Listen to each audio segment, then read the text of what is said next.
नमस्कार। मैं doctor H N व्यास, सह आचार्य समाजशास्त्र विभाग, माणिक्यलाल वर्मा, राजकीय महाविद्यालय भीलवाड़ा। बीए सेकेंड ईयर के प्रश्न पत्र प्रथम के अंतर्गत कल अपन अनुसंधान के अंतर्गत जो कुछ समस्याएं आती है, किस प्रकार उस निदर्शन का सिलेक्शन करना चाहिए, वो सारी बातें अपन देख रहे थे। और हमने ये देखा कि निदर्शन को वैधता कैसे बनाया जाए, इसके बारे में अपन ने घटनाओं की प्रकृति, छोटा निदर्शन, अपूर्ण स्रोत सूची, कार्यकर्ताओं द्वारा चुनाव, निदर्शन इकाइयों में परिवर्तन, दोषपूर्ण देव निदर्शन, दोषपूर्ण वर्गीकरण, सह विचार निदर्शन और सुविधानुसार निदर्शन इत्यादि के बारे में अपन ने कल बहुत ही विस्तार से अपन ने अध्ययन किया था। आज अपन ये देख रहे हैं कि उपयुक्त कारणों से होने वाली अवैधता को दूर करने के लिए हमें क्या क्या उपाय करने चाहिए। वो उपाय निम्न है। सबसे पहले, अध्ययनकर्ता को अपने कार्य में पूर्ण योग्यता, कुशलता तथा अनुभव प्राप्त होना चाहिए। उसे अपनी अध्ययन समस्या का अधिक ज्ञान होना चाहिए।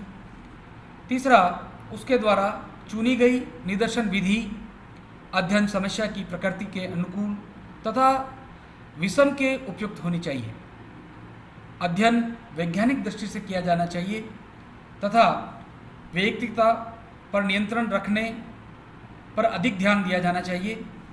निदर्शन का भी आकार भी पर्याप्त एवं उपयुक्त होना चाहिए। ये प्रमुख 5 बातें हैं जो हमारे निदर्शन को, जो अवैधता आ जाती है निदर्शन के अंतर्गत, उन्हें इनके माध्यम से अपन लोग दूर कर सकते हैं और दूर करके उसको वैध बनाने का प्रयास कर सकते हैं।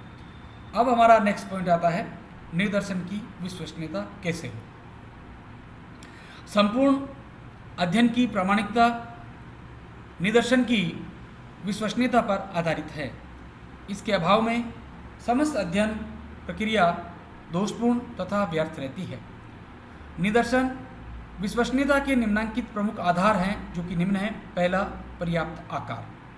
देखिए, हम जब निदर्शन की बातचीत करते हैं और जब डेटा कलेक्शन की बात करते हैं तो हमें इस बात को पूरा ध्यान रखना चाहिएगा कि जो हमारा निदर्शन का जो समग्र है वो न तो बहुत अधिक छोटा हो, न ही बहुत बड़ा निदर्शन हो, जो कि हमारे से फिर बाद में आगे चलकर लास्ट में हमारे से डाटा कलेक्ट नहीं हो।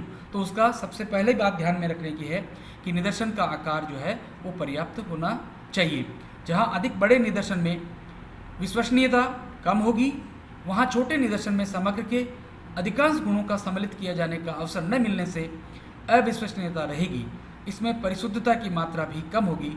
अतः निदर्शन का पर्याप्त आकार होना चाहिए। निदर्शन का चुनाव, जब हम लोग निदर्शन की इकाइयों का चुनाव करने का प्रारंभ करते हैं तो हमें सबसे पहले निष्पक्ष होना चाहिए, क्योंकि जब तक अनुसंधानकर्ता निष्पक्ष नहीं होगा तब तक हम उन इकाइयों को भी निष्पक्ष रूप से उनका चयन नहीं कर पाएंगे। इसके लिए उपयुक्त विधि होनी चाहिए। जैसे देव सहयोग निदर्शन के अंतर्गत चुनी गई इकाइयों में अधिक विश्वसनीयता इसलिए होती है कि उसमें व्यक्तिगत पक्षपात संभव नहीं है।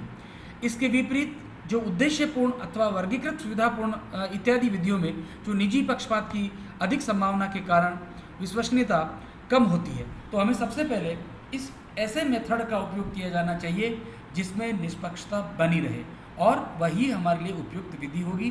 क्योंकि जैसे हम लोग सर्टिफाइड रैंडम की जब हम लोग बातचीत करते हैं और उसमें सुविधापूर्ण की बात करते हैं कि जैसे जैसे हमें सुविधा मिलती रही वैसे वैसे हम लोगों ने निदर्शन का चुनाव करते रहे। ऐसी स्थिति में जो हमारी जो इम्पोर्टेंट यूनिट होती है तो वो हमारे से छूट जाने का खतरा रहता है, और वो जब छूट जाएगी तो हमें डेटा उस प्रकार से प्राप्त नहीं हो पाएंगे। इसके लिए जैसे जो देव सहयोग निदर्शन के अंतर्गत जो चुनी गई इकाइयाँ होती वो महत्वपूर्ण मानी जाती है। तीसरी जो बात करेंगे हम लोग, समग्र की एकरूपता। समग्र इकाइयाँ अथवा वर्गानुसार विभाजित इकाइयों में समानता एवं सजातीयता होने पर निदर्शन में अधिक विश्वसनीयता होती है। जैसा कि आप सब लोगों को पता है और हम सब जानते हैं कि हमारे कई सारे डिविजन्स है, कई सारे स्तरीकरण हैं हमारे समाज में, चाहे वो क्षेत्र के आधार पर ले लीजिए, जाति के आधार पर ले लीजिए, धर्म के आधार पर ले लीजिए, इकोनॉमिकली ले लीजिए, तो उसमें कई सारे स्तर हमारे सामने आते हैं। तो ऐसी स्थिति में, क्योंकि यदि आप स्तर का ध्यान नहीं रखेंगे, जैसे इकोनॉमिकली स्तर है, तो समाज में लगभग 10% तो ऐसे आपको गांव में जाएंगे या शहर में जाएंगे तो 10% तो ऐसे व्यक्ति मिलेंगे जो बहुत ही प्रभावशाली हैं, जिनके पास दुनिया अनाप शनाप पैसा हो सकता है। लेकिन जो 30% लोग हैं, जो मिडिल क्लास के लोग हैं, जिनके पास सामान्य है, वो सरकार नौकरी करते हैं और मिडिल क्लास में अपना जीवन बिताते हैं। लेकिन जो 60% जो पॉपुलेशन है रिमेनिंग, उनके पास, किसी के पास खाने का शाम का सुबह का मिल जाता तो शाम का नहीं होता है, शाम का हो जाता तो सुबह का नहीं होता है, रहने की आवास की समस्या हो सकती है, एजुकेशन की प्रॉब्लम हो सकती है, तो वहाँ ऐसे कई सारी समस्याएं आपको दिखाई देगी। तो जो हम लोग चयन कर रहे हैं उसमें एक रूपता होना बहुत आवश्यक है। तो जो समग्र की इकाइयाँ अथवा वर्गानुसार विभाजित इकाइयों में समानता एवं सजातीय होने पर निदर्शन में अधिक विश्वसनीयता होती है। जब इकाइयों में असमानता अथवा विभिन्नता अधिक होने पर विश्वसनीयता व परिशुद्धता कम हो जाती है। प्रमाप त्रुटि, निदर्शन में संभावित त्रुटियों के आधार पर निकाला गया प्रमाप त्रुटि का सामान्य माप निम्नतम तथा निरंतर लगभग समान रहने से निदर्शन अधिक विश्वसनीय माना जाता है, क्योंकि ऐसी दशा में उसमें परिशुद्धता की सीमा अधिक होती है। और विश्वसनीयता परखने के कुछ मेथड हैं, वो इस प्रकार हैं। निदर्शन की विश्वसनीयता की जांच करने तथा उसकी उपयुक्तता ज्ञात करने के लिए निम्नलिखित उपायों का प्रयोग किया जा सकता है। पहला, अध्ययन परिणामों की तुलना। यदि किसी एक प्रणाली द्वारा निर्धारित निदर्शनों के परिणाम निकाले गए हैं तो उनकी किसी दूसरी प्रणाली पर आधारित निदर्शन के परिणामों की तुलना कर लेनी चाहिए। समग्र से तुलना, निदर्शन में सम्मिलित तथ्यों की समस्त अथवा जनसंख्या के तथ्यों से तुलना करके दोनों में समानता निर्धारित की जा सकती है। महत्व परीक्षण, मोजर के प्रमाप त्रुटि पर आधारित करते हुए निदर्शनों का महत्व परीक्षण करने पर विशेष बल दिया गया है। समानांतर निदर्शन, विभिन्न आकारों के लगभग मिलते जुलते तथा एक ही विधि द्वारा निकाले गए समानांतर निदर्शनों द्वारा विश्वसनीयता की परख हो सकती है। जैसे टिपेट प्रणाली के ही अंतर्गत किन्हीं 15 संख्याओं को पृथक पृथक निकालकर देव निदर्शन किया जा सकता है। उपनिदर्शन, बड़े आकार का कोई निदर्शन लेकर पुनः उसको स्वयं ही समग्र मानकर उसमें से भी छोटा निदर्शन निकालकर दोनों बड़े तथा छोटे निदर्शनों में परिशुद्धता की जांच की जा सकती है। जैसे 1,00,000 इकाइयों में 2%, 2,000 इकाइयों का निदर्शन तथा उन 2,000 में से पुनः 5% अर्थात 100 इकाइयों का निदर्शन, दोनों के परिणाम लगभग एक से ही निकालने पर अधिक विश्वसनीयता होगी। सर्वेक्षण की पुनरावृत्ति, यद्यपि अव्यावहारिकता के कारण ऐसा कठिन तथा प्रायः असंभव होता है। यदि उसी या लगभग मिलती जुलती प्रकृति के सर्वेक्षणों की पुनरावृत्ति की जा सकती हो तो उनमें प्रयोग द्वारा किए गए निदर्शनों की परिशुद्धता तथा विश्वसनीयता की जांच भी संभव हो सकती है। अब इस प्रकार हम इसको कंक्लूजन पर पहुंचेंगे। जब समग्र का आकार विस्तृत हो या इकाइयों की संख्या अधिक हो तो ऐसी स्थिति में समय, धन तथा कार्यकर्ताओं की कमी के कारण विशाल समग्र में से चुनी हुई इकाइयों को निदर्शन कहा जाता है। निदर्शन विशाल समूह का छोटा प्रतिनिधि है। निदर्शन चुनाव की 3 प्रमुख मान्यताएं हैं। पहला, जनसंख्या की सजातीयता, प्रतिनिधित्व एवं उचित परिशुद्धता। इस पद्धति को संभावना सिद्धांत के आधार पर 2 भागों में बांटा गया है, संभावना निदर्शन और गैर संभावना निदर्शन। संभावना निदर्शन की विधियों में समग्र की इकाइयों को निदर्शन में चुने जाने के समग्र अवसर मिलते हैं तथा ये निदर्शन अधिक प्रतिनिधित्वपूर्ण और कम त्रुटियों वाला होता है, जबकि गैर संभावना निदर्शन में निजी पक्षपात और कम विश्वसनीयता की संभावना बनी रहती है। अतः ये कहा जा सकता है कि निदर्शन विधियाँ संपूर्ण अथवा बृहस्तरीय अध्ययनों को संपन्न करने में उपयोगी तथा आवश्यक मानी जाती है। इनकी बड़ी सावधानी से निर्धारण करने की आवश्यकता है। धन्यवाद। अब इनके कुछ क्वेश्चन आंसर है जो मैं आपको बताता हूँ, वो अपने इसको चैप्टर को पढ़कर आप उनके क्वेश्चन आंसर को करने का प्रयास करेंगे।